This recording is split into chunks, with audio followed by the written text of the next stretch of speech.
On Sunday, GM Alexander Grischuk triumphed over fellow countryman GM Vladislav Artemiev in the final, to win the second qualifying for the 2022 Chess.com Speed Chess Championship. Grischuk, who prior to the competition stated he hadn't played chess in 2 or 3 months, defeated Super GMs Jan-Christoph Duda and Jeffrey Xiong on way to his knockout victory. With only a half-point separating each of the 8 knockout qualifiers, the Swiss event ended in a 3-way tie. On Monday, November 21st, the Speed Chess Championship's main event will get underway. In the Swiss on Saturday, GMs Artemiev, Salem Ar Sala, and Duda all ended with scores of 11 out of 14. 5 players, GMs Daniel Dubov, Daniel Naroditsky, Grischuk, Xiong, and Denis Lazovic, just advanced to the knockout round with scores of 10.5, finishing second. Emirati GM Sala had a 9 out of 10 after 10 rounds,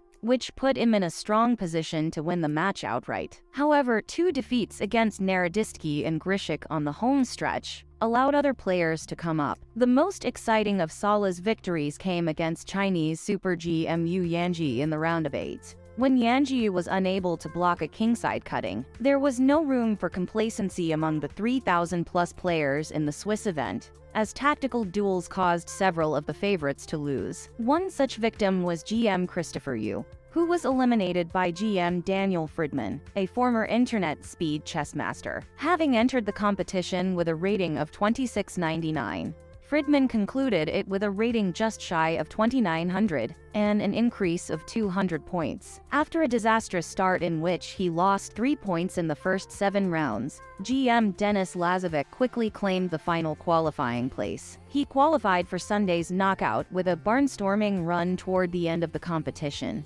That included victories over GMs Pavel Eljanov, Alexander Bortnik, and Yanji. The lower half of Sunday's knockout match was an appropriate analogy, as analysts frequently discuss which group is the group of death, as the 2022 FIFA World Cup group stages draw near, with 3 Super GMs, Xiong, Duda, and Grischuk, as well as Swiss champion Sala. It was impossible to predict who would win. The longest journey to the semifinals was taken by Xiong, who needed 16 games to defeat Sala. Although Sala put up a strong defense against the American semi-Averbic system, time was not on his side, and he eventually flagged in a fully drawn position. Grischuk took a 3-point lead over Duda in one of the day's most lopsided games, after a hat trick of victories, but the Polish GM came back strong and won 3 straight games as well. Duda finally lost the tie-breaking game, which Grischuk expertly liquidated into a winning king and pawn conclusion, and was eliminated. Dubov and Naroditsky both had losing streaks of 4 games,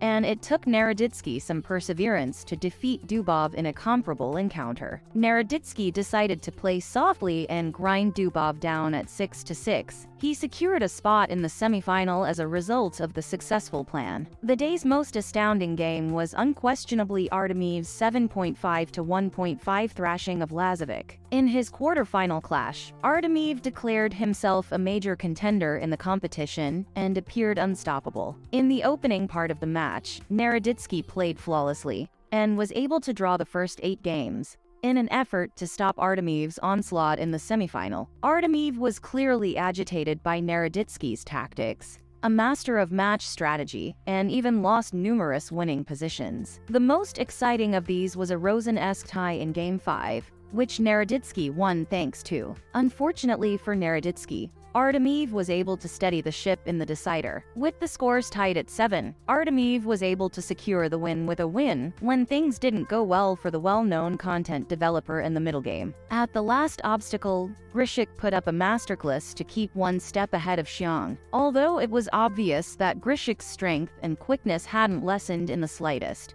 He would later claim that he didn't even look at chess for like 2 months. Or 3 months. Grischuk maintained his composure at 7-7 and gradually outperformed Xiong on the black side in the French defense. Exchange variation. Countryman Artemiev and Grischuk's final matchup wasn't quite as close as their semifinal, because to Grischuk's strong defensive play and Artemiev's inability to keep up with his quick tactical shots. After winning the opening game, Grischuk came up against a bishop and 5 connected pawns, which led to one of the most crucial moments of the match. The burden of defending the position appeared to be insurmountable, but Grischuk rose to the occasion and delivered. Our worthy game of the day has been evaluated below by GM Rafael Lidau. Grischuk is a legendary character in the chess community, and one of the all-time greats in Blitz. His titles in this format speak for themselves. He stated in the post-game interview that he typically loses a lot of games to Artemiv in online chess. Therefore, his triumph surprised him. One quality about this outstanding player that I admire is that you can never tell when he's kidding or serious. Despite winning a clear game in round 5, Artemiv, 24, didn't appear to bounce back from the squandered opportunities, and would go winless for the remainder of the match. Grischuk won 3 and drew one of the following 4 games, giving Artemiv little chance to recover. After facing overwhelming resistance from his opponent in the 12th game, Artemiv repeated plays and the score increased to 7.5 to 4.5. Grischuk sealed his place in the main event by witnessing the repetition, pumping his hands triumphantly above his head, and nodding confidently in the direction of the camera. While Artemiv received $1,000 for his efforts, Grischuk received $1,000, in addition to a place in the championship match. Don't forget to like and subscribe for more daily chess news.